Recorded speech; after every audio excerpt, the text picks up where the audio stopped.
ចាសសូមជម្រាបសួរទៅកាន់ពុកម៉ែបងប្អូនយើងទាំងអស់គ្នា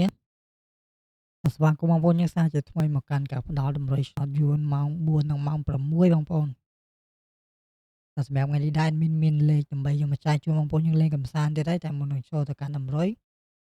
យើងមកមើលនៅតម្រុយថ្ងៃចាស់សិនបងប្អូន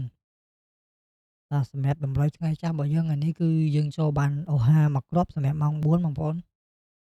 គឺយើងចូលហាបានមួយគ្រាប់ហ្នឹងទេបងប្អូនហើយមានដាក់21ម៉ោង24ប៉ះូនេះស្ដាយមែនតើបងប្អូនយើងថ្ងៃនេះគឺតម្រុយ admin គឺដូចជាដាច់ហ្មងបងប្អូនដាច់ប៉ាត់ហ្មង អត់ដូចជាមានតែប៉ុណ្្នឹងទេម៉ោង4យើងចូលបានមួយគ្រាប់ហ្នឹងហើយយើងមកមើលបន្តទៀតសម្រាប់ម៉ោង6គឺដូចជាក៏អត់មានចូលដែរបងប្អូនយើងដាក់21ម៉ោង22នេះអុយបងប្អូនចុះ99មក9គត់93ហើយសម្រាប់អូស30អូស50ថ្ងៃនេះក៏អត់មានចូលដែរបងប្អូនយើងហើយស្ដាយមែនតើបាទឥឡូវកុំឲ្យខាតពេលវេលាយើងយូរយើងចូលទៅកាន់តម្រុយថ្ងៃថ្មីតែម្ដងទៅបងប្អូនយើងមើលថ្ងៃចាស់យើងចូលបានតែមួយគ្រាប់ឯ2វេន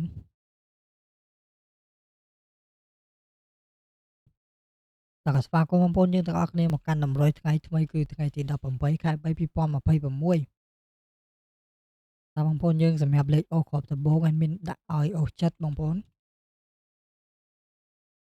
ដាក់អូសចិត្តនិងអូស30បងប្អូនយើង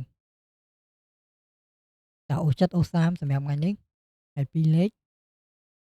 adminឲ្យខ្សែអូស42មកគ្រាប់63 78អអជាខ្សែមាន78 76បងប្អូន76ឲ្យមួយគ្រាប់និង34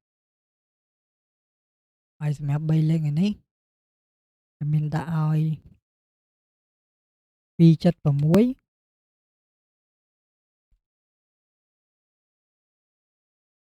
934បងប្អូនយើងសម្រាប់3លេខនេះបងប្អូនយើងគឺជាតម្រុយដែលមានបានរៀបចំជូនបងប្អូនយើងលេងថ្ងៃថ្មីនេះមានអូសចិត្តអូស30 2លេខមាន42 63 76 34ហើយ3លេខមាន276 934តើបងប្អូនយើងដែលចូលមកទស្សនាតម្រុយ admin ហ្នឹងកុំភ្លេចចុច Chill និងចុចឲ្យមេដៃឡើងលើមកកាន់វីដេអូ admin ម្នាក់មួយផងបងប្អូនហើយចុងក្រោយ admin ក៏ជូនពរបងប្អូនយើងញញទាំងអស់គ្នាទាំងវេនម៉ោង4និងម៉ោង6ក៏ដូចជាវេនផ្សេងៗទៀតចូលលេខធំៗទាំងអស់គ្នាហើយadminសូមជម្រាបលាបងប្អូន